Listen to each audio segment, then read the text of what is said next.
বড় হওয়ার পর বুঝতে পারলাম ছোট সময় আর ফিরে যাওয়া যাবে না।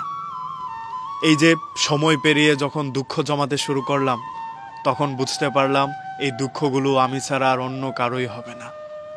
আমরা শৈশব পেরিয়ে আসি, ছোট সময় ভাবতে থাকি বড় কখন হব। বড় হওয়ার পর বুঝতে পারি স্কুল জীবনের সেই ব্যাগটাই ভালো ছিল। এখনকার দুঃখ থেকে অন্তত হালকা ছিল। আমরা বন্ধুবান্ধব বানাই, বন্ধুত্ব করি, কিংবা মানুষের সাথে সম্পর্কে যাই। এগুলোতে যাওয়ার পর বুঝতে পারি যে জীবনটা হারিয়ে এসেছি সেটাই ভালো ছিল।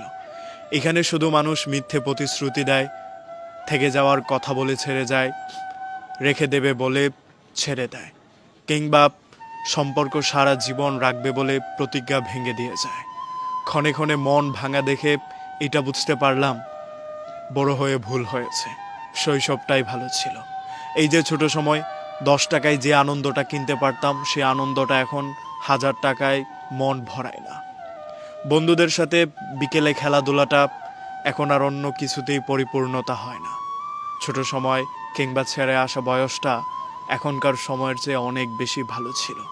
এই যে আমরা বলি বড় হয়ে এটা করব ওইটা করব, তারপর বুঝতে পারি বড় হলে পৃথিবীটা ধীরে ধীরে কঠিন হয়। বাবার ঘর থেকে বেরোতে হয়, তখন বুঝতে পারি বাবার মর্মটা। বাবা কি করে টাকা কামাতেন, বাবার কাছ থেকে চাওয়া একটা জিনিস না পেলে যেমন কষ্ট হতো, এখন সেটা বুঝতে পারি নিজে কামিয়ে সেই জিনিসটা সংগ্রহ করা ঠিক কতটা কঠিন।